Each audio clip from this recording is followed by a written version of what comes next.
Assalamualaikum warahmatullahi wabarakatuh. Dan salam satu Malaysia. Akhirnya saudara, hari ini merupakan hari terakhir notis 14 hari, dan sebelum tamat 14 hari notis yang diberikan oleh UMNO untuk kerajaan di bawah pimpinan Muhyiddin Yassin mengumumkan pembukaan parlimen seperti mana yang dititahkan oleh Kebawah Duli Yang Maha Mulia Seri Paduka Baginda Yang Tuan Agong. Hari ini saudara, akhirnya Muhyiddin ataupun Mahyadin tunduk dengan desakan UMNO dan bersetuju untuk mengadakan sidang parlimen pada 26, 27, 28, 29 dan 30 hari bulan Julai ini. Ini bermakna satu kemenangan besar kepada UMNO kerana akhirnya Perikatan Nasional dan Mahyadin bersetuju untuk mengadakan sidang parlimen. Sungguh pun begitu, amat mendukacitakan bahawa titah Kebawah Duli Yang di-Pertuan Agong tidak diikuti sepenuhnya. Yang di-Pertuan Agong mahu melihat supaya sidang parlimen ini akan dibuka secara biasa. Dalam arti kata lain, sidang penuh. Namun apa yang Mahyudin bersedia, tuan-tuan, hanyalah sidang 5 hari yang akan membahaskan tentang laporan darurat dan beberapa perkara yang berkaitan dengan darurat saja, yang mengambil masa lebih kurang 5 hari, termasuklah membawa proklamasi darurat ini ke parlimen, iaitu di Dewan Rakyat dan kemudiannya ke Dewan Negara. Namun begitu, ianya cukup, tuan-tuan. Ianya cukup kerana sekiranya ordinan darurat ini tidak mendapat kelulusan parlimen, maka tuan-tuan, darurat yang dilaksanakan daripada 1 hari bulan Mac, tak silap, sehinggalah 31 hari bulan Julai adalah tidak sah. Tidak sah. Bila tidak sah ni saudara, maka segala perbelanjaan yang telah dibelanjakan, segala perbelanjaan yang telah dibelanjakan oleh kerajaan Mahyudin, termasuklah direct nego yang telah diberikan sepanjang tempoh darurat ini, memang hancur lebur, dan akhirnya akan terbongkar. Saudara, begitu juga dengan beberapa aktiviti-aktiviti luar biasa yang akan diketahui umum tidak lama lagi. Semuanya akan terbongkar, termasuklah kemasukan dana-dana pelik yang berlaku sepanjang tempoh darurat yang melibatkan beberapa tokoh-tokoh tertentu. Ini juga akan terbongkar, saudara, sekiranya darurat yang telah pun diumumkan dikira tidak sah. Maknanya, saudara, walaupun pelbagai helah digunakan oleh Muhyiddin, termasuklah dengan menawarkan jawatan Perdana Menteri kepada UMNO di saat-saat kejatuhannya, saudara, ini belum tentu dapat menyelamatkan nyawa kerajaan Perikatan Nasional. Jadi malam ni kita akan kupas perkara ini dan banyak persoalan-persoalan lain. Tanpa melengahkan masa, tuan-tuan boleh saya nak beritahu, saya punya Facebook telah pun disekat oleh pihak saya punya Facebook. Dah lamalah dia orang ni sekat, dia orang lumpuhkan, banyak tak dapat notification. Jadi saya minta siapa juga yang masuk ke dalam live saya ni, tolong letak komen. Tak kira lah hi ke, buy ke ataupun share ke, supaya tuan-tuan akan menerima notifikasi di masa akan datang. Ini cara untuk mendapat balik notifikasi yang telah hilang akibat daripada usaha pihak tertentu untuk memastikan orang yang menonton saya punya live ini akan berkurangan. Saya juga nak maklumkan, mulai semalam saya sudah tidak lagi boleh live dan sudah tidak lagi boleh untuk membuat sebarang posting di YouTube. YouTube saya sekarang ni dah tak boleh post apa-apa. Jadi saya telah bertukar kepada Instagram, di mana di Instagram saya ni, Instagram yang baru, Instagram yang lama pun sama juga, boleh post tapi tak boleh buat live streaming, tak boleh buat hantar video panjang, tak boleh komen, tak boleh apa. Jadi gunakan Facebook, Instagram baru saya, Lokman Nur Adam, LOKMAN NOORADAM. Bolehlah follow Instagram saya supaya anda boleh mendapat notifikasi. Begitu juga dengan Telegram, saya ada akaun Telegram. Saya akan post semua link ke dalam akaun Telegram saya, DATO Efrasofi LOKMANADAM, Datuk Lokman Adam. Boleh join channel tu supaya tuan-tuan boleh mendapat posting selepas ini. Untuk soalan-soalan untuk dimajukan pada malam ini, boleh hantar kepada saudara Wan Kuris di nombor 017 3445 120. Okey? Silakan saudara Wan Kuris. Assalamualaikum, Tok.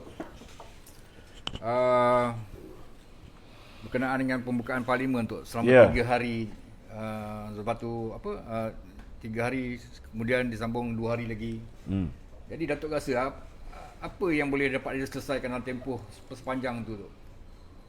Suka tak suka, tempoh ini perlu diguna pakai untuk mendapatkan kelulusan ahli parlimen bagi meluluskan proklamasi darurat. So sama ada ahli parlimen bersetuju ke tak bersetuju dengan pembentangan yang dibuat, mereka mesti luluskan proklamasi itu terlebih dahulu. Dah luluskan proklamasi itu, mereka juga kena luluskan beberapa peraturan-peraturan baru yang ingin diguna pakai oleh kerajaan hari ini bagi membolehkan sidang parlimen yang dijangka akan, sidang parlimen penuh yang dijangka akan berlaku sekitar September, dibuat secara hybrid. So untuk membolehkan perkara ini berlaku, mereka perlu meluluskan perkara ini di parlimen. Dan sungguh pun begitu, sungguh pun berjaya. Mereka berjaya meluluskan proklamasi darurat. Halangan pertama mungkin lepas. Tetapi halangan kedua yang boleh menyebabkan kerajaan ini rebah, tuan-tuan, ialah sekiranya bulan Oktober nanti. Tak lama lagi ni. Ni dah bulan Julai, Ogos, September, Oktober.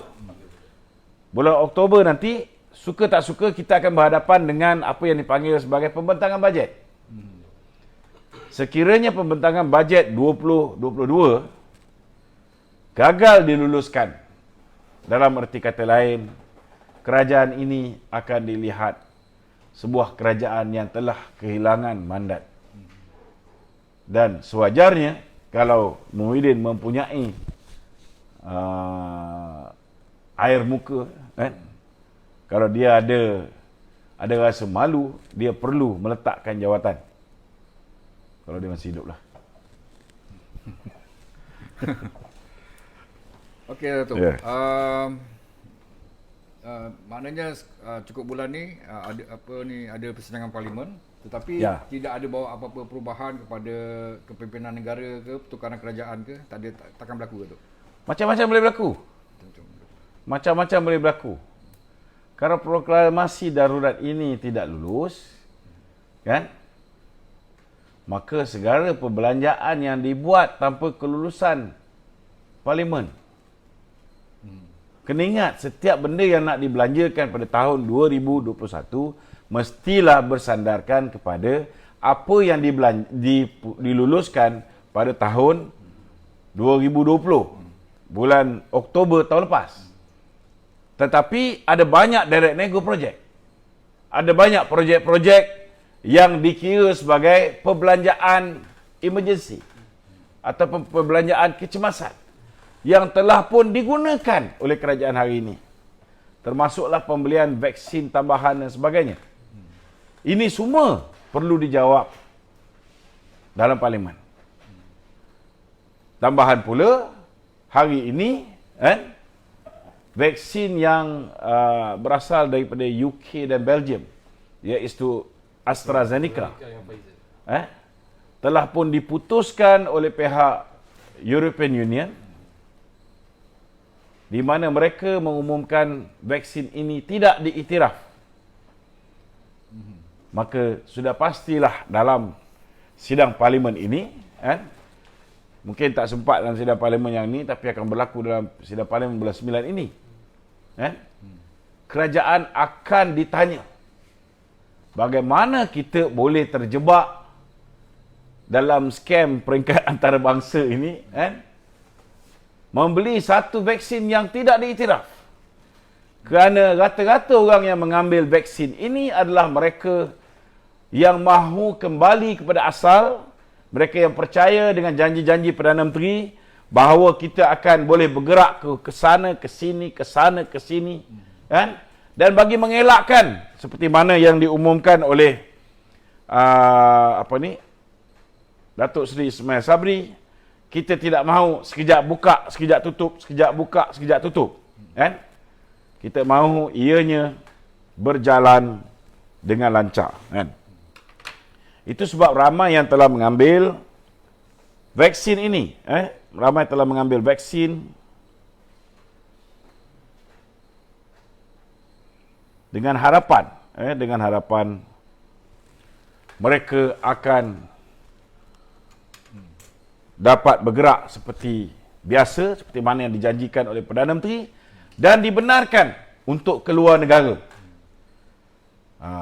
Yang lebih mengecewakan, negara seperti Spain, negara seperti Russia sudah pun mengumumkan kebarangkalian mereka yang mengambil vaksin, terutamanya AstraZeneca ini, berkemungkinan besar tidak lagi dibenarkan untuk menaiki sebarang bentuk penerbangan melebihi 4 jam kerana mereka mungkin akan berhadapan dengan masalah blood clot ataupun pembekuan darah di latitude yang tinggi.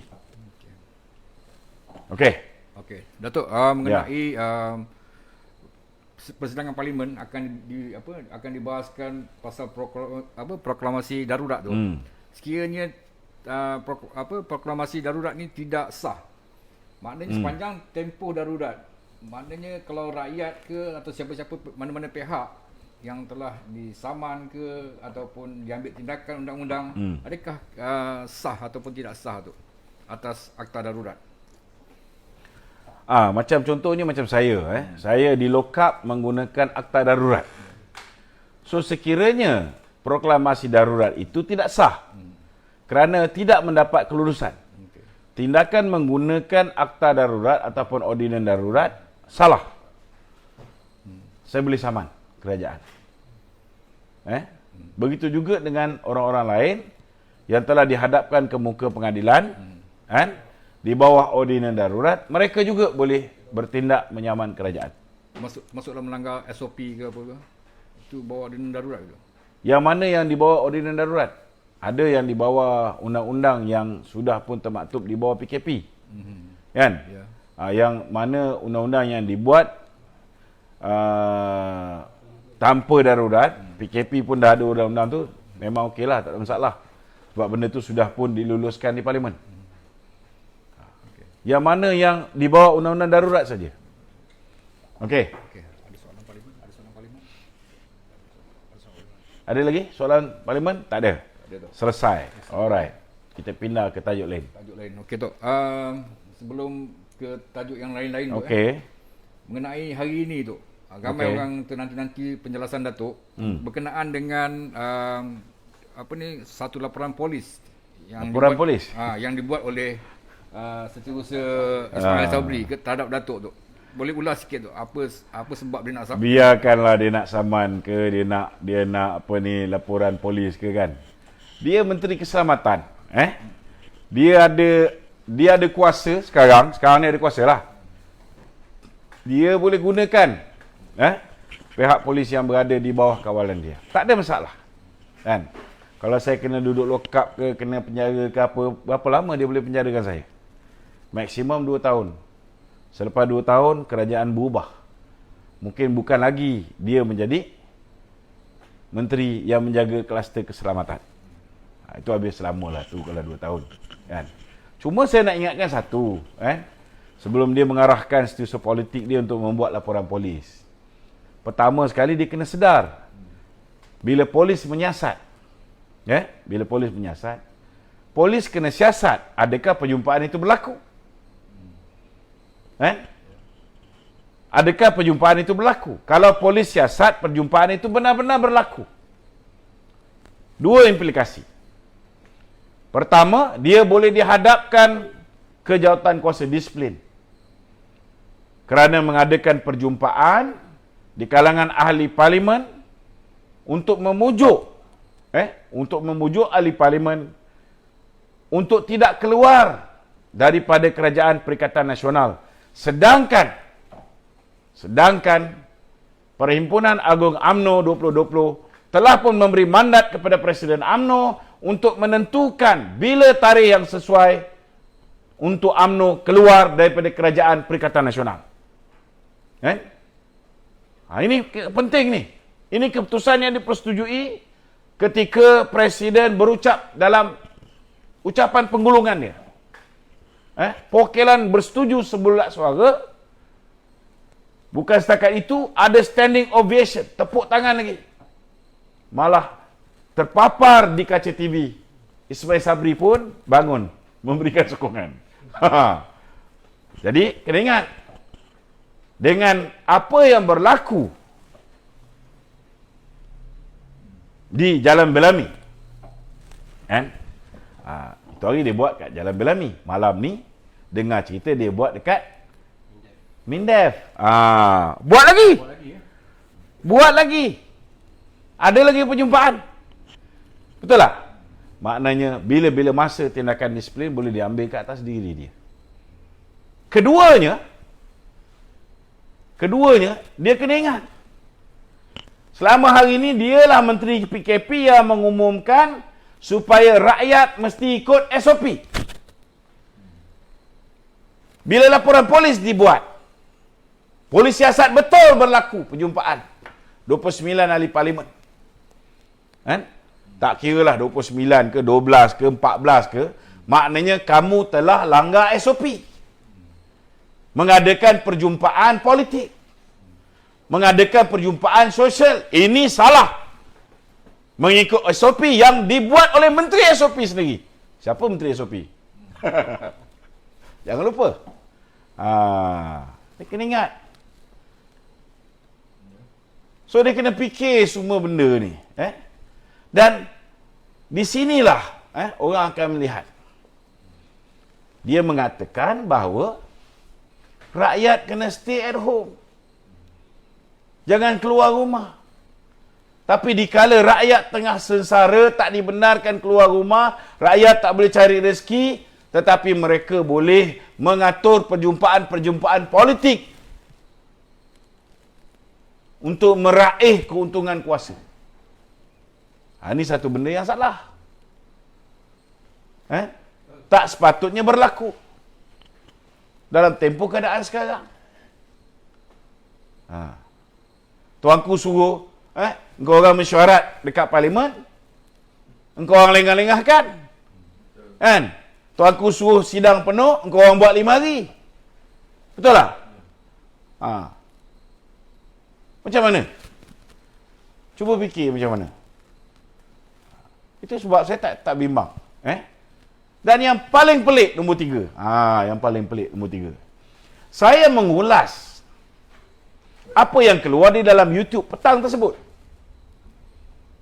Satu YouTube yang mengatakan beliau telah memanggil 28 orang ahli parlimen ni Dan di dalam YouTube itu, beliau mengatakan kalau kita tidak terpilih sebagai ahli parlimen kerana enggan untuk keluar daripada kerajaan, tidak terpilih sebagai ahli parlimen BN, tak ada masalah. Bila-bila masa saya cakap, sebab apa yang dilaporkan di dalam YouTube itu mengatakan itulah apa yang transpired. Dan saya sebut di awal lagi bahawa ini kabar angin. Dengar boleh, percaya jangan. Tak faham lagi. Kan? Tapi rakyat boleh berfikirlah, kan? Kalau benda itu tak berlaku, kalau benda itu tak berlaku, mereka tak perlu bimbang. Betul tak? Sekarang ni, benda ni dah dikeluarkan di dalam YouTube petang itu. Dan mengikut apa yang diungkap oleh YouTube itu, Ismail Sabri berkata, kalau kita tak dapat bertanding atas tiket Perikatan Nasional, Barisan Nasional, bila-bila masa kita boleh bertanding atas tiket Perikatan Nasional. Kalau kita ramai-ramai menyertai Perikatan Nasional, peluang Perikatan Nasional lebih cerah berbanding dengan Barisan Nasional. Itu apa yang dilaporkan oleh YouTube. Pada soalan dia, kenapa saya yang dibuat laporan polis, kenapa YouTube tersebut tak dibuat laporan polis? Kenapa saya pemilik FB Lokman Adam dibuat laporan polis, tapi orang yang punya YouTube tu, yang asal yang mengeluarkan berita tu, tak dibuat laporan polis? Ini satu benda yang pelik. Kena tanyalah dengan Syed Fazmi. Kan? Bila kerja-kerja yang macam ni, laju je dia buat. Bila kita suruh dia dapatkan surat untuk NGO kita bergerak sana sini, bagi bantuan pada orang susah, dah setahun lebih dah. Satu surat daripada MKN untuk beri kebenaran kepada NGO kita tak boleh dikeluarkan. Orang lain boleh pergi hantar bantuan seluruh dunia, kita tak boleh bagi bantuan. Kita nak buka akaun dekat beberapa bank dah kita pergi. Kita dah pergi CIMB Bank, tak lepas. Kita dah pergi, mana lagi bank? Mana lagi bank kita dah pergi? Bank Islam, tak lepas. Apa masalah buka? Berapa ramai ahli politik ada akaun? Kenapa kita tak boleh akaun? Tak boleh buka akaun? Ini yang menyebabkan kita pelik. Apa masalah? NGO tak boleh buka akaun. Kenapa? Ni orang minta bantuan. Kita dah buat bantuan food bank. Letak 150 kampik, mula 50, habis. 50, habis. Kejap habis. 50 lagi habis. Hari ni kita terus beli 100. Kan? Mana boleh tahan 2-3 orang je yang sumbang. Betul tak? Kalau ada akaun bank, setidak-tidaknya kita boleh minta bantuan orang ramai untuk kita beli lebih banyak. Orang tengah susah. Itu yang orang naikkan bendera putih. Bila orang naikkan bendera putih, itu tanda mereka dah tak boleh nak buat apa dah. Itu je harapan dia. Harapan orang dapat nampak mereka berada di mana, orang hantar bantuan. Tak kira lah ini orang PKR suruh buat ke, orang UMNO suruh buat ke, orang mana suruh buat. Tak penting. Kan? Yang penting sekarang ni, orang perlukan bantuan. Orang manusia ni nak naikkan bendera putih. Bendera putih ni, similarities dia dengan macam mengaku kalah tau. Kan? Kau rasa senang ke orang nak mengaku kalah? Senang ke orang nak menunjukkan macam dia dah helpless? Dah tak tahu apa cara lagi nak buat, sehingga sanggup menaikkan bendera putih. Patutnya kita, kerajaan ni, mana ada bendera putih kita pergi. Bakul makanan ni bagi kat yang tu dulu. Sebab orang ni muka dia dah tak boleh nak buat apa dah. Dia tak kisah dah. Tak kisah malu pun janji, dia boleh bagi anak-anak dia makan. Ini kau saman 50,000 apa haram jadah punya kerajaan ni.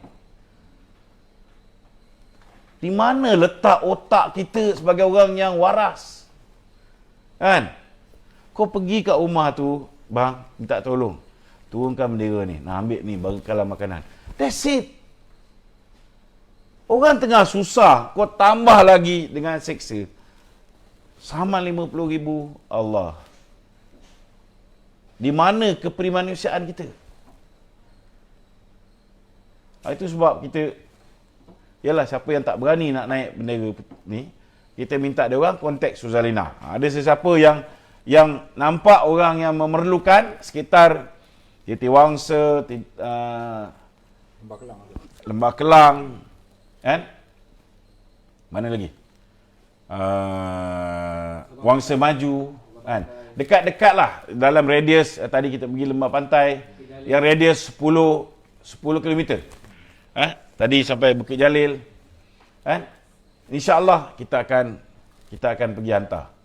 Kita pun ada kawan-kawan Grab. Kawan-kawan Foodpanda, lepas tu kawan-kawan daripada Hello, kan? Terima kasih. Kita ucap terima kasih. Dia orang sanggup hantar secara volunteer. Isi minyak kereta pun kita tak bagi. Isi minyak motor pun kita tak bagi. They come forward as volunteers. Kan? Kita bagi pada dia orang pergi sampaikan. Kan? Sebab dia orang yang susah ni lebih faham tentang macam mana kesusahan orang yang susah. Kadang-kadang nak suruh orang yang kaya ni faham, payah. Kan? Setakat ni yang datang nak bantu yang bagi sumbangan ni, boleh bilang dengan jari lah yang betul-betul ada duit. Yang lain orang biasa macam kita. Yang menghulurkan bantuan, yang menghulurkan ni. Cuma kita tak berani nak ambil cash. Kecuali kalau dia setuju, siapa nak menyumbang, okey, kita belikan barang-barang ni, kita hantar receipt kat dia. Senang, kan? Contohnya kalau 50 pack makanan, kan? 50 pack makanan, harganya lebih kurang 1,200, 200 lebih lah, kan? So, kalau ada 5 orang, kongsi-kongsi lah. Lebih mudah cara macam ni. Sebab kita tak boleh nak masuk duit dalam akaun kita. Kalau kita terima tunai, nanti kita akan ada masalah. Tapi kalau orang satu persatu, senang sikit. Tak pening kepala. Okey, ada soalan lain? Okey, Datuk, sikit lagi pasal perjumpaan, seandainya benarlah Datuk Zaid Ismail Sabri buat perjumpaan tu, Tok. Demi kebaikan UMNO kononnya. Ya. Kenapa tak dibuat di PWTC tu? Dia macam ni lah. Okey. Saya nak beritahu dengan kawan-kawan Ismail Sabri dan yang sekarang ni saya dengar jumlah mereka pun dah bertambah. Amat menyedihkan lah. Dengar cerita yang betul-betul nak ikut keputusan Perhimpunan Agung ni, dah tinggal beberapa kerat saja. Ini satu benda yang menyedihkan. Kan? Kerana ini jelas membuktikan bahawa kita gagal memilih calon-calon ahli parlimen yang boleh setia pada parti. Tetapi kita jangan nampak benda yang negatif saja. Kita kena nampak dari sudut yang positif. Dari sudut yang positif, 61 tahun pemimpin UMNO ni tak pernah diuji dengan kesusahan. Kita nampak pemimpin tu bagus, hebat.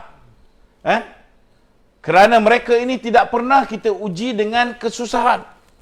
Kesusahan menjadi pembangkang, kesusahan untuk kekal setia walaupun diugut, dengan ancaman daripada pihak polis dulu, ancaman daripada pihak SPRM, ancaman daripada pihak lembaga hasil dalam negeri.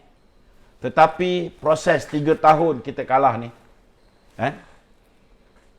aku tak kira lah yang masuk jadi barua kepada Muhyiddin ni dikira sebagai kemenangan. 3 tahun kita kalah ni, ianya telah mengajar kita siapa yang betul-betul kawan dan siapa yang sebenarnya manusia-manusia yang mementingkan diri, yang duduk di dalam UMNO hanya untuk kepentingan peribadi. Jadi bila kita memilih akan datang. Kalau saya Presiden UMNO, saya nak menyampaikan pada Datuk Zahid, saya tak ada jumpa dengan dia lagi, saya nak beritahu Datuk Zahid kena firm. Walaupun dia tinggal seorang, 2 orang, 3 orang, 4 orang, 5 orang, 6 orang, 7 orang sekalipun, dia kena firm. Keluar tinggalkan Kerajaan Perikatan Nasional. Kalau 7 orang keluar, still kerajaan ini sudah tempang. Ke bawah dulu tuanku, bila-bila masa boleh. Bila-bila masa boleh memanggil Muhyiddin untuk minta Muhyiddin membuktikan dia mempunyai simple majority 111 orang. Yang mana Muhyiddin tak boleh buat. Tak boleh buat. Okey. Yang kawan-kawan macam Ismail Sabri ni semua, Isyamuddin lah, kenapa mereka nak sangat pertahankan hubungan dengan Muhyiddin Yassin? Kerana dia takut DAP, ada lebih kurang 30 orang DAP akan menyertai Kerajaan Perikatan Nasional. Apa kejadah kau nak takut Muhyiddin kembali bertaut dengan PH? Bila Muhyiddin kembali bertaut dengan PH, ini akan menyebabkan UMNO akan kembali seperti mana selepas pilihan raya kecil Kimanis. Provided we must stand alone. BN saja. Kalaupun MIC nak pergi, silakan. Kalaupun MCA nak pergi, silakan. Biarlah mereka ni mengikut Perikatan Nasional. Tempat seperti air hitam yang kita, kawasan Melayu, kita bagi kepada MCA. Kita boleh bertanding di situ. Kenapa kita nak limitkan kita bertanding hanya 122 kerusi parlimen? Kita boleh bertanding di lebih banyak kerusi parlimen yang selama hari ini kita berikan kepada MCA sebagai tanda persahabatan kita di atas kesetiaan mereka. Bila mereka dah tak setia lagi kepada UMNO, seperti mana gerakan kalah saja pilihan raya, lari daripada kita. Hari ini, kalau misalnya tiba-tiba, saya kata kalau misalnya MCA mengambil keputusan, bila UMNO keluar daripada Perikatan Nasional, mereka mahu bersama dengan kerajaan yang memerintah, biarkan. Lebih baik kita menjadi pembangkang yang bermaruah. Kita boleh pulihkan balik imej UMNO. Dan kita boleh memenangi lebih banyak kerusi dalam pilihan raya umum yang ke-15. Berbanding daripada kita bersekongkol dengan Muhyiddin, apa yang rakyat bengang dengan Muhyiddin, rakyat turut akan bengang dengan UMNO. Kebencian rakyat terhadap Muhyiddin, terhadap PPBM akan berpindah kepada kebencian rakyat kepada geng-geng UMNO yang bersama dengan Muhyiddin. Itu sebab Datuk Zahid kena firm. Tak kira lah 2 ke 3 orang. Mereka kena ambil keputusan memutuskan hubungan dengan Kerajaan Perikatan Nasional dan bawa UMNO keluar daripada Perikatan Nasional. Biarlah UMNO menjadi parti pembangkang walaupun 35 orang, katakanlah 35 orang ahli parlimen ni betul-betul mahu bersama dengan Perikatan Nasional. Let it be. Tak ada masalah. UMNO tetap kuat. Kekuatan UMNO sedikit pun tidak akan berganjak dengan perginya 35 orang ahli parlimen keluar meninggalkan kita. Kalau mereka tak mau keluar, dengan keputusan yang mereka ambil, ingkar keputusan PAU yang lepas, parti wajib memecat mereka 35 orang. Disassociate ourselves from them. Apa positifnya? Positifnya, setidak-tidaknya 35 kawasan parlimen selepas ini, kita boleh meletakkan ahli-ahli parlimen yang berwibawa, yang bersih, yang tidak korup, yang tidak ada masalah dengan polis, tidak ada masalah dengan SPRM, tidak ada masalah dengan lembaga hasil dalam negeri. Kita boleh letak kain putih, kain bersih. Lebih mudah untuk rakyat memilih. Lebih mudah berbanding dengan kita bela dengan mereka-mereka yang bermasalah, yang tidak ada kesetiaan pada parti. Itu lebih baik. Apa masalah? Penting kena buat keputusan yang betul. Jangan gundah gulana, tak payah bimbang. Kalau orang kata, hari ni MP UMNO dah tak nak ikut Presiden. Kalau ikut Presiden, keputusan tu tak betul, buat apa? Tapi kalau Presiden buat keputusan yang betul, biarlah semua ahli parlimen tak ikut. Yang penting Presiden buat keputusan yang betul. Meninggalkan orang yang kita pernah maafkan di atas pengkhianatan dia. Orang yang kita bagi peluang berkuasa, bila dah dapat kuasa, lupa diri, tikam kita balik, buli kita. Keputusan meninggalkan Muhyiddin dan PPBM wajib diteruskan walau tinggal Datuk Zahid seorang. Kena teruskan.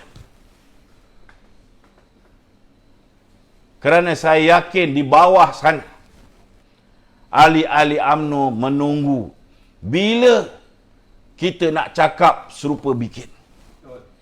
Ahli-ahli UMNO tunggu amaran demi amaran kita bagi, tetapi tidak disusuli dengan tindakan. Kalau besok lusa kita tidak keluar meninggalkan Perikatan Nasional, tidak ada siapa lagi yang akan hormat UMNO. Tidak ada siapa akan hormat dengan UMNO. Dan orang akan nampak di mata mereka pemimpin-pemimpin yang 35 orang ini yang meletakkan keutamaan darjat mereka, jawatan mereka, gaji bulanan mereka mengatasi kepentingan mereka untuk membela rakyat. Pandangan rakyat terhadap UMNO akan menjadi begitu buruk. Tapi kalau kita disassociate ourselves from this stupid government, kerajaan zalim yang menindas rakyat, yang membuat rakyat kebulu, yang membuat rakyat tidak boleh mencari makan secara sempurna, yang menjahanamkan ekonomi negara, yang menyalahgunakan kuasa, maka kita akhirnya akan dihukum sekali bersama dengan PPBM dalam pilihan raya umum yang akan datang. We must do it. Biar jadi pembangkang, tak ada masalah. Tak ada masalah. Kalau mereka penjarakan pemimpin-pemimpin UMNO sementara menunggu, percayalah. Percayalah. Bila kita menang pilihan raya, kan? Kamu semua, nasib kamu akan dibela. Kamu akan dibebaskan. Segala pendawaan-pendawaan terpilih ini, kan? Kita akan hadapkan orang yang menyalahgunakan kuasa, yang melakukan pendawaan berniat jahat, pendawaan terpilih, pendawaan yang bermotifkan politik. Semua kita akan hadapkan. Dan pada ketika itu, bila kita tak menghukum orang yang salah guna kuasa, rakyat pula yang akan marah dengan kita. Kena ingat. Biar mereka nak buat, biar. Mereka lupa dengan parti ni. Dia kena ingat 35 orang ni, mereka menang pilihan raya atas tiket UMNO.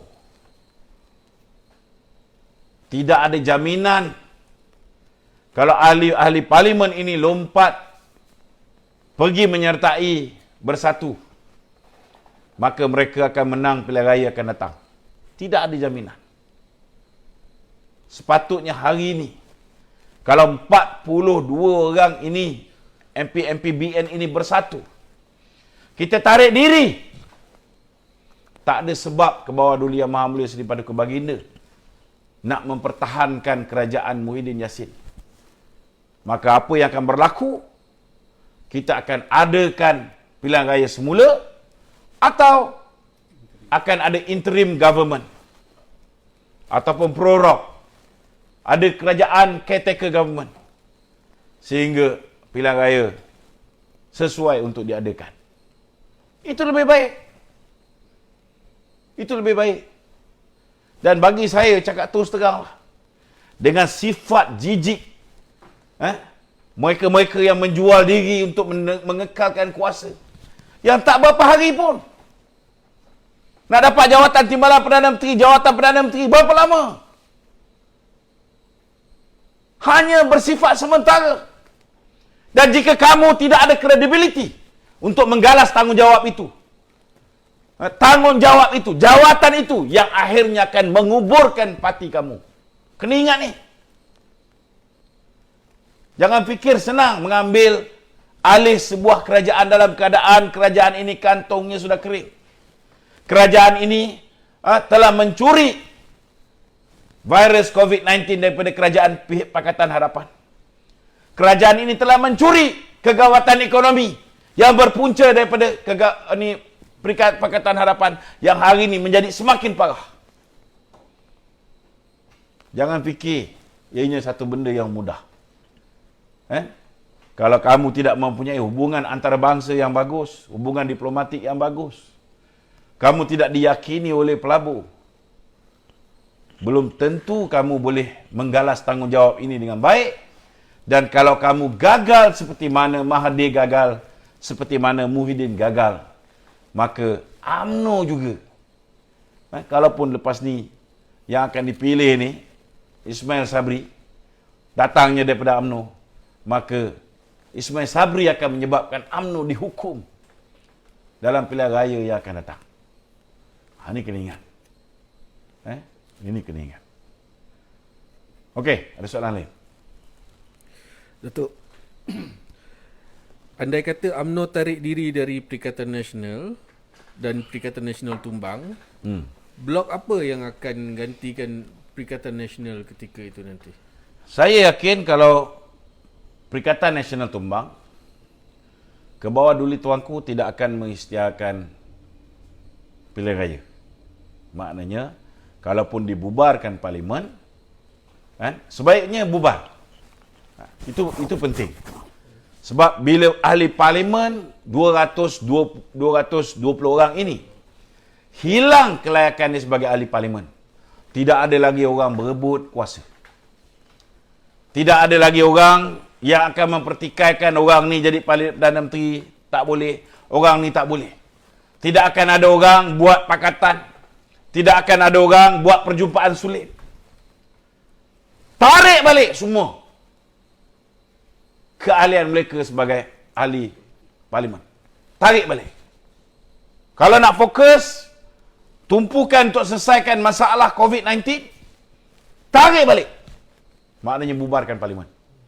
So tak ada ahli parlimen, tak ada orang berebut. Mereka akan tunggu hanya pilihan raya. So bila dah tak ada ahli parlimen, mereka akan buat khidmat terbaik bagi memastikan mereka boleh yakinkan pengundi they are able to serve the country.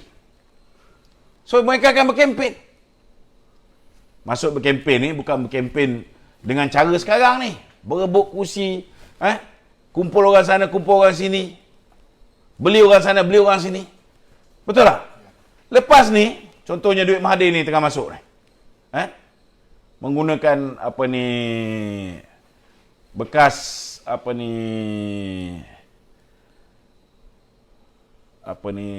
makno ni, duit masuk 400 juta euro tu, bukannya ringgit, 400 juta euro duit masuk.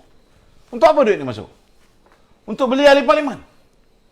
Tapi kalau dah dibubarkan ahli parlimen, tak ada lagi ahli parlimen,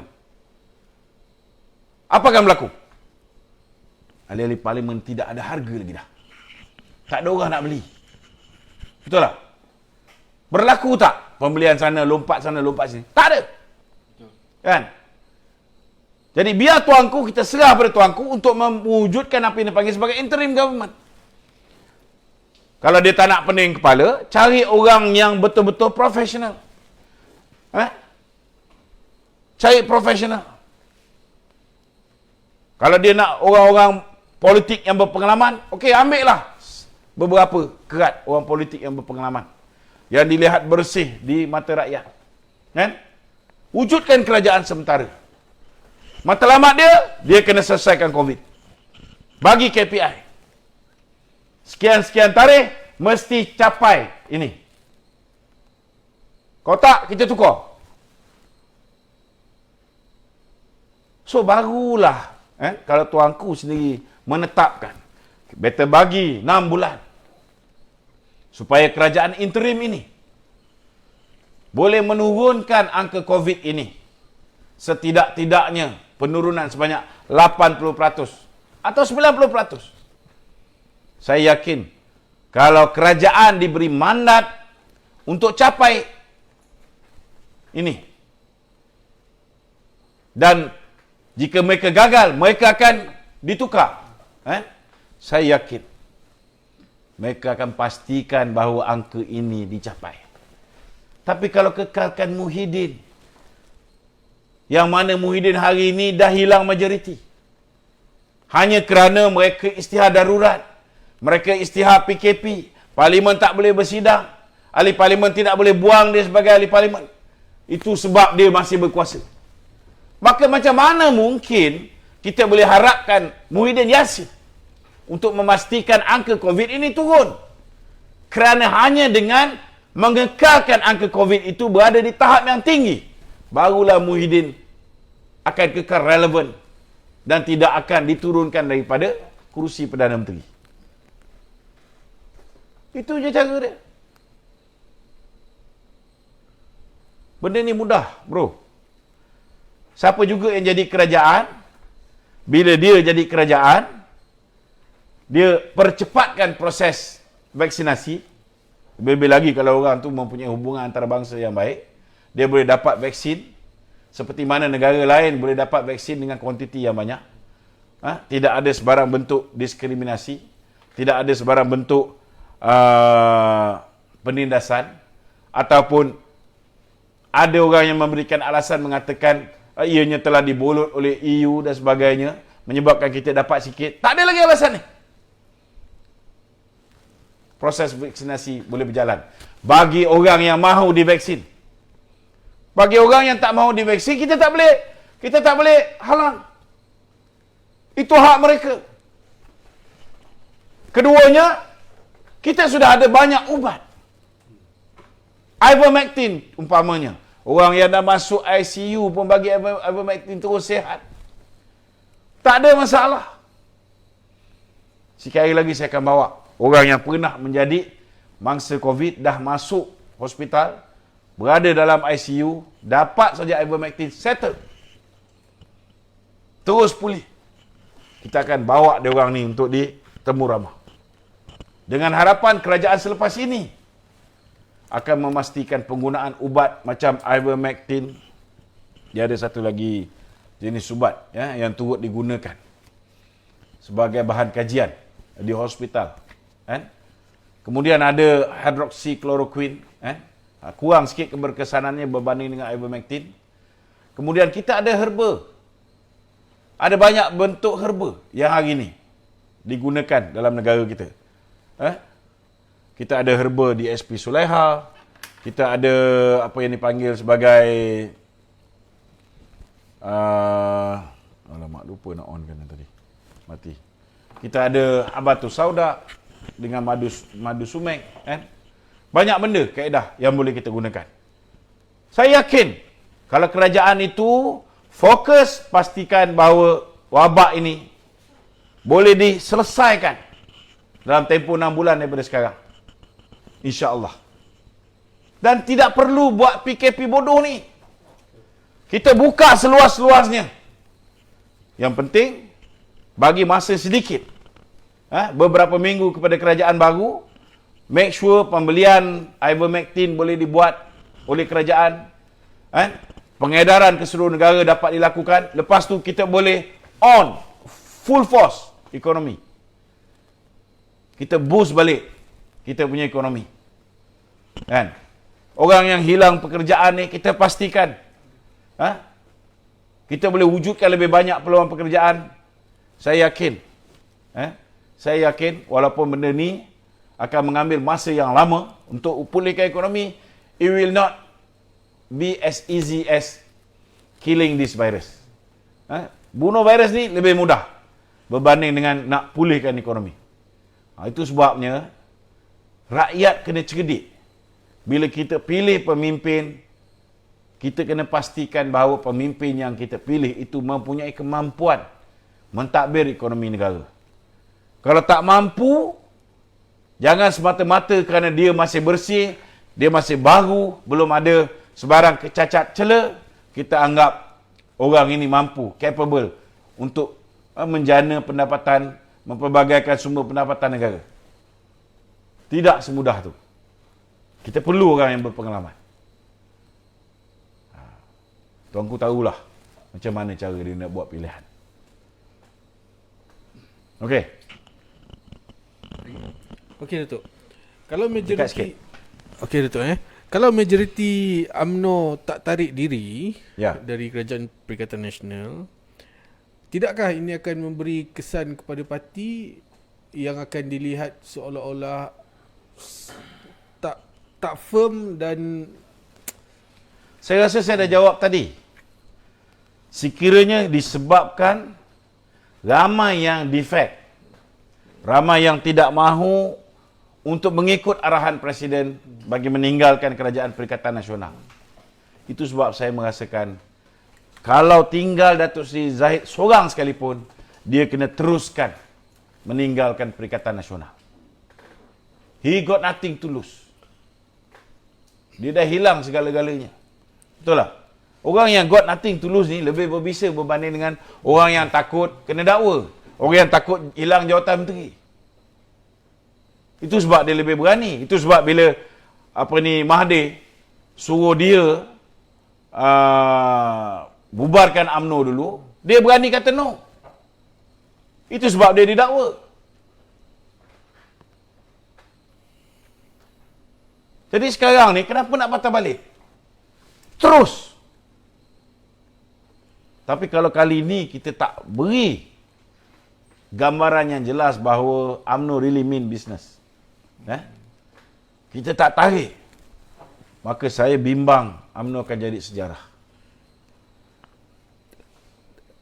tak kurang juga mendakwa Datuk. Sebab yang 35 ni, mereka takut Muhyiddin bergabung dengan DAP. Inilah satu kebodohan yang luar biasa. Di mana datangnya logik akal kita perlu takut Muhyiddin gabung dengan DAP? Inilah yang akan menyebabkan UMNO kembali kuat. Kalau betul berlaku di kalangan 42 ahli MP DAP ni, 12 nak ikut Anwar Ibrahim, ada 30 nak bersama dengan Muhyiddin. Kalau benda ni berlaku, alhamdulillah. Kita tak perlu takut. Biar kita jadi kerajaan, kita jadi pembangkang. Tak ada masalah. Tetapi macam mana rakyat membenci Pakatan Harapan? Hari ini rakyat dah lebih benci PN lebih daripada Pakatan Harapan. Tapi campur dengan DAP, agak-agak engkau, apa akan jadi? Lagi jahanam. Betul tak? Lagi banyak orang akan kembali bersama dengan kita. Kawan-kawan Chinese kita, Indians, kan? Semua terkesan. Hari ini yang dekat Wangsa Maju, yang naikkan bendera putih, kawan-kawan India kita, kan? Ada yang turut terkesan. Kawan-kawan Cina kita, jangan fikir orang meniaga Cina tak terkesan. Jangan fikir di flat tak ada orang Cina. Ada. Mereka juga susah. Mereka juga susah. Yang datang kat kedai ni, ramai yang Chinese, ramai yang Indian datang. Semua orang susah hari ni. Cuba bayangkan orang yang datang ni tak terfikir ke di dalam benak kepala dia, kerana silap memilih kerajaan, akhirnya aku terpaksa datang ke sini. Dulu, zaman dulu, setidak-tidaknya Datuk Najib hantar, mula-mula buat perjumpaan, orang komplain, tunggu lama sangat nak agihkan. Kita terus masuk bank. Betul tak? Ada tak masa bila orang datang minta bantuan, dia tanya, kau suku mana? Tak ada. Malah yang paling banyak diberikan BRIM pada ketika itu ialah negeri Selangor, iaitu negeri pembangkang. Ada pernah kita tanya, kau orang Melayu ke India ke China? Tak ada. kita ambil nama, nombor IC, kemudian pendapatan latar belakang dia yang biasanya ada di dalam lembaga hasil dalam negeri. Kita buat background check oleh 13 agensi. Check betul ke dia ni betul susah. Kalau ada kereta melebihi 1.6, ada kemungkinan besar kalau kereta tu usia 5 tahun ke bawah, mungkin tak boleh dapat BRIM. Kita cek dari segi benda ni. Cek dengan Jabatan Agama Islam, cek dengan pihak tu, cek dengan pihak ni, cek dengan Kementerian Pelajaran. Kalau dah dapat bantuan buku, mungkin tak dapat BRIM lagi. Kan, untuk yang bujang. So, benda ni semua. Mereka ingat. Zaman Datuk Seri Najib 2017-2018, orang yang terima BRIM 7.1 juta keluarga. Sepatutnya jumlah ni makin lama makin banyak. Tapi sekarang, jumlah tu makin lama makin sikit di bawah pemerintahan Pakatan Harapan. Kan? Bila jadi macam ni, sepatutnya lebih banyak orang yang terima. Tapi hari ni kita tengok kerajaan ni, memang betul jumlah yang terima banyak sikit. Untuk yang bantuan yang terkini, boleh sampai 10 juta. Lebih kurang 10 juta. Tetapi nilai duit, kalau Datuk Najib bagi nilai duit tu 6.8 bilion. Tapi nilai duit dia orang lagi kecil. Untuk dihargakan kepada lebih ramai. Jadi orang yang dapat tu makin sikit amount dia. Faham tak? Kau fikir orang tak boleh fikir benda ni? Orang boleh fikir. Okey, ada lagi? Puan? Okey Tok, berkenaan moratorium. Sehingga kini belum ada kenyataan daripada Bank Negara. Adakah ini maknanya kerajaan menyerahkan sepenuhnya pada pihak bank untuk menentukan cara pelaksanaan moratorium kali ini? Saya cakap terus terang lah. Saya antara yang look forward lah supaya moratorium ni dapat. Tapi kalau moratorium ni dapat, ianya macam along. Lebih membebankan.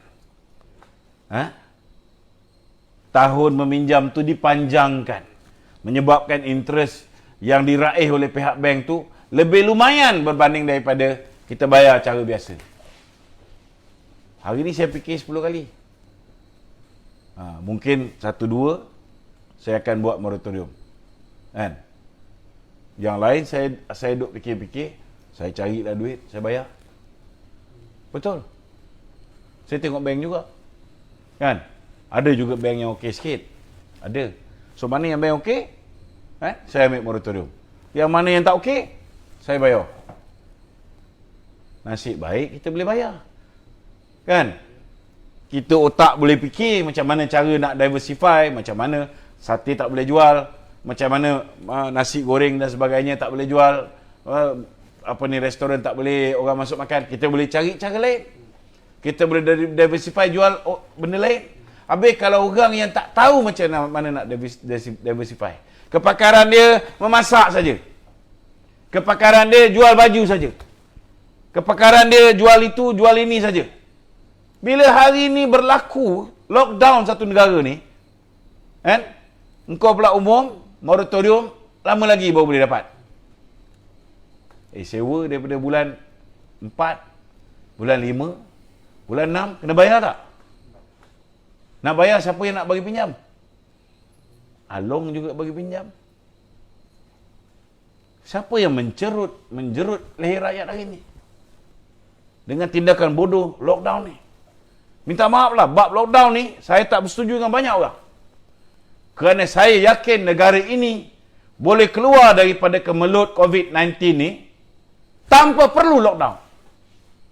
Tanpa perlu lockdown. Tak kira lah varian baru ke, varian lama ke. Kita tak perlu lockdown.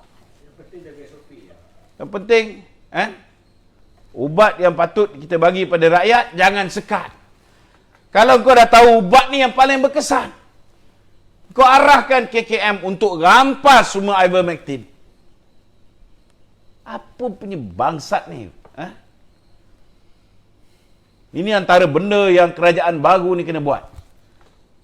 Dia kena pastikan satu Suruhanjaya Siasatan Diraja ditubuhkan untuk siasat semua angka-angka COVID, untuk siasat kenapa ada ubat, ada herba yang boleh digunakan untuk menyelamatkan nyawa rakyat, tetapi dibiarkan lebih daripada 4,000 orang mati. Sekarang dah berapa orang dah mati sekarang ni? Aku dah lama tak tengok surat khabar bodoh ni. 5,000 lebih. Aku dah tak tengok dah angka-angka daripada Nur Hisham ni. Betul? 5,574. Semalam dia keluar paper. Dia kata vaksin bukan penyelesaian untuk keluar daripada wabak COVID. Tak kesial ni. Apa purpose? Kau dah paksa orang, sekarang kau jawab macam tu. Dia kan beli apa KJ cakap. Tak cukup dengan 2 kali injek, sekarang nak kena 3 kali injek. Ni ada kakak ni ambil. Dia tak ada masalah, dia tak nak ambil vaksin pun. Tetapi dipaksa pergi ke hospital. Ambil vaksin. Sebab dia ada kanser.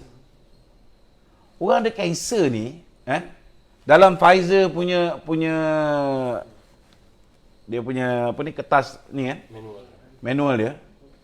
Dia beritahu orang yang ada kanser ni antara orang yang tak boleh ambil. Macam mana kau boleh suntik vaksin? Dan mulut isteri kawan kita ni berbuih. Sawan. Aku suruh dia orang report polis. Tapi report polis pun, apa polis boleh buat kalau kerajaan ada arahan tertentu? Jadi macam mana orang ni nak claim pampasan? Boleh dapat tak?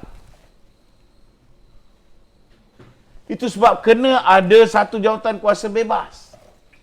Malah punca kematian dalam tempoh COVID ini pun tidak boleh lagi diletakkan di bawah KKM. Tak boleh. Macam mana nak tahu bahawa orang ni mati kerana vaksin ke? Bukan. Kalau yang menentukan orang ni punca kematian dia apa? Kerajaan. Yang menentukan sama ada orang ni layak dapat pampasan ke tidak? Kerajaan. Di mana datangnya rakyat akan dapat keadilan? Kena ada jawatan kuasa bebas. Kena ada jawatan kuasa bebas. Siasat semua yang terlibat dalam menghalang perubatan-perubatan yang boleh membantu menyelesaikan masalah COVID ni segera. Siasat. Kita nak tahu kenapa klinik-klinik swasta tidak diberikan peluang untuk menyuntik vaksin. Kita nak cepat proses vaksinasi ni. Kenapa klinik swasta sampai sekarang tak diberikan? Boleh jawab? Akan tiba masanya benda ni akan terjawab. Okey, ada lagi? Itu last. Ada daripada rakyat susah, nak makan susah, nak keluar susah, cari kerja susah, semua susah. Ada pula seorang timbalan menteri daripada kerajaan PN ni bernikah di Golok. Oh, itu yang cakap apa ni, usaha menaikkan apa? Menaikkan bendera putih ni. Usaha apa dia kata? Ada dia komen. Dia menghina orang yang menaikkan bendera putih. Orang naikkan bendera putih ni, saya nak beritahu Pak Lebay ni, orang yang betul-betul perlukan bantuan. Kalau orang tu tak perlukan bantuan, dia ada aib kat muka dia lagi tau. Dia jaga maruah dia. Kadang-kadang dia sanggup berlapar. Tak nak sampai jiran nampak dia naikkan bendera putih. Tapi kalau orang tu dah surrender, dah give up, dah tak tahu macam mana cara nak menyara anak ni, bila dah tak ada lagi rasa malu di muka sang ayah, baru mereka naik bendera putih. Kau boleh hina orang macam ni. Yelah, dia tak susah. Time orang tak boleh cek makan, dia boleh tambah isteri. Aku tak ada masalah. Nak tambah isteri itu hak dia dari segi agama. Kan? Macam dia cakap lah. Kan? Ini lintas negeri tu. Tak. Dari segi agama, dia menikah tak ada masalah. Sebab itu hukum Islam. Tak ada halangan. Dia lintas luar negeri tu, itu pun sebenarnya tak ada masalah. Sepatutnya kerajaan memang buka sempadan ni. Nak pergi luar negeri ke, nak apa ke, janji kau ada ubat, kau boleh pergi. Yang dia nak ambil risiko, yang akan susah nanti anak dia. Kesian kat bini dia ni, bini baru dia ni kesian. Sebab bila dia ada anak dengan isteri baru dia ni, anak dia ni yang akan jadi masalah. Nak dapat IC pun tak boleh. Tahu sebab apa?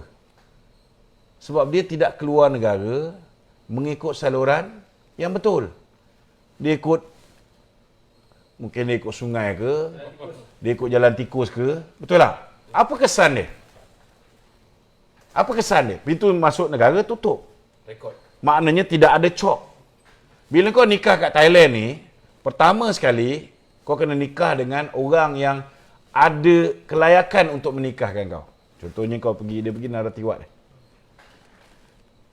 Nikah Narathiwat. Selepas tu dia pergi, kena pergi dekat konsulat jeneral Malaysia di Narathiwat. Kau kena sahkan di situ. Bila kau dah sahkan di situ, kau balik ke Malaysia. Bila kau balik ke Malaysia, kau kena bawa pergi mahkamah. Betul tak? Untuk daftar. Bila kau nak daftar nikah kau di Malaysia tu, hakim akan tanya, betul ke kau bernikah di sini? Macam mana dia nak jawab dengan hakim tu? Macam mana dia nak jawab dengan hakim tu? Betul, dia dah menikah dekat sana. Sedangkan pada tarikh tersebut, tidak ada rekod dalam pasport dia menunjukkan dia keluar negara. Siapa yang akan jadi bangsa?